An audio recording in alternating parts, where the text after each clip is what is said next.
everyone. This is a day-in-the-life demonstration of our FlexMFG make-to-order manufacturing module that rests on the Acumatica ERP.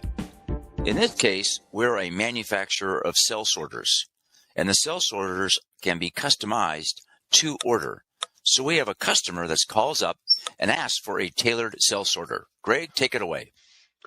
All right. Well, the first step is the customer may ask us to develop a quotation for them. So we'll go into Acumatica, into their quotation feature. That starts from the sales order. And we'll pick an order type that's actually a quotation. So we'll go through and select that quotation. And then we'll customer, enter our customer. And what we'll do is we'll then pick the product. And we're going to pick a product that we manufacture. So this is the cell sorter. This is the cell sorter. And we're going to be given a quantity. And we're going to specify that this is going to be a unique build for this particular customer. And so what we want to do is we want to create a work order that will really direct this customization through our shop and make sure that it aligns at shipping point that we are actually going to ship this. So I'm going to go through and do that.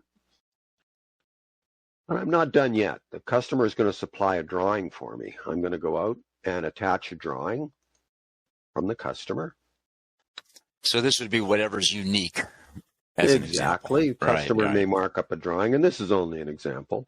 Right. So we'll upload that, but it could be a number of documents. You can attach any number, of course, in Acumatica. So we're going to go through there. We've done that now.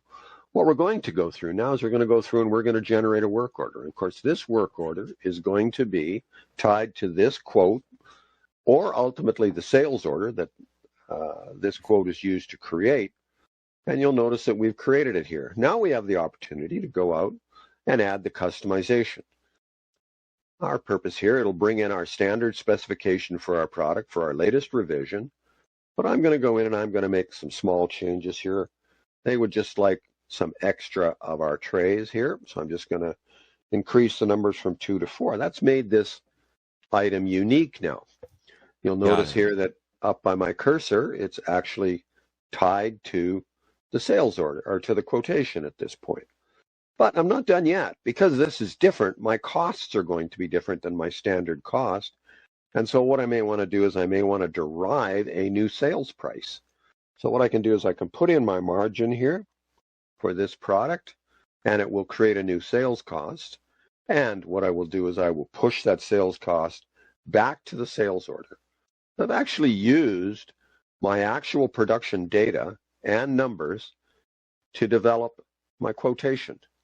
So in this case, a sales guy could have done this because you really just changed a couple of quantities on the bill of material. But on that BOM, if you wanted to add extra items and make it much more complex, that could be accomplished also, correct? Correct.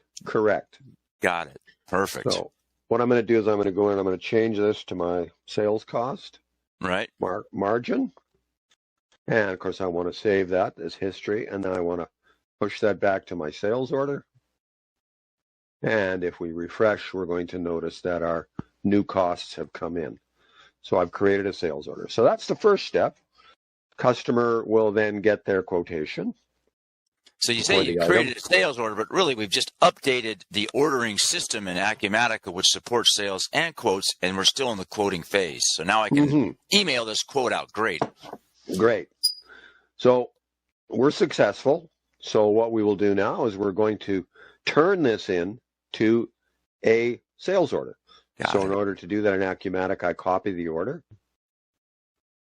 to a sales order.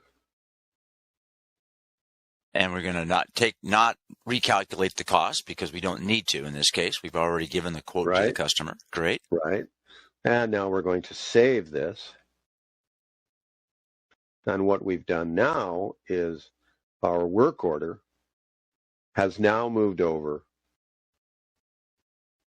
to be connected to our sales order.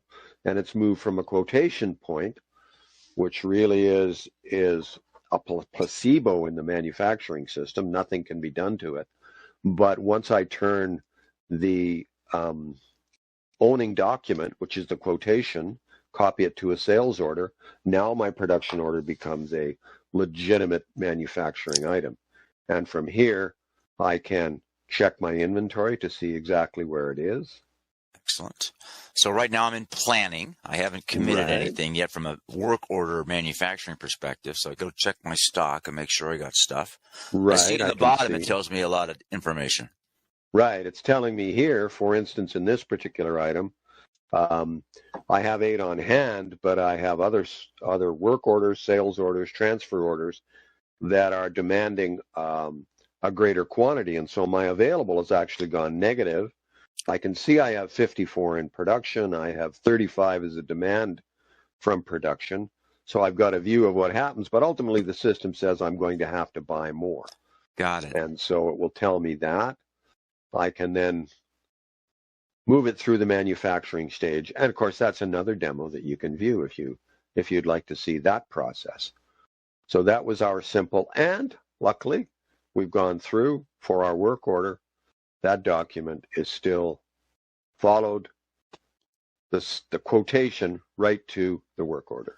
So this is on the quote, the customer gave us the spec. We put it on the line item on the quote, but now it flowed through to the work order.